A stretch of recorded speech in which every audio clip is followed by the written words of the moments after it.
आजको कथाको शीर्षक छ बाघ, बालक र बाख्राहरू। एक पटकको कुरा हो, एउटा गाउँको छेउमा हरियाली जङ्गल थियो। त्यो जङ्गलमा एक हिंस्रक बाघ बस्थ्यो।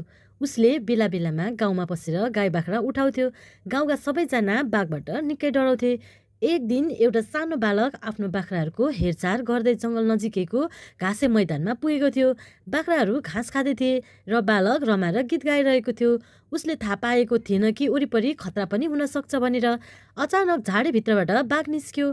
बाख्राहरू त डरले दौडिन थाले, तर बालक भने अचम्मै भयो। बाघ उसतिर हेरिरहेको थियो।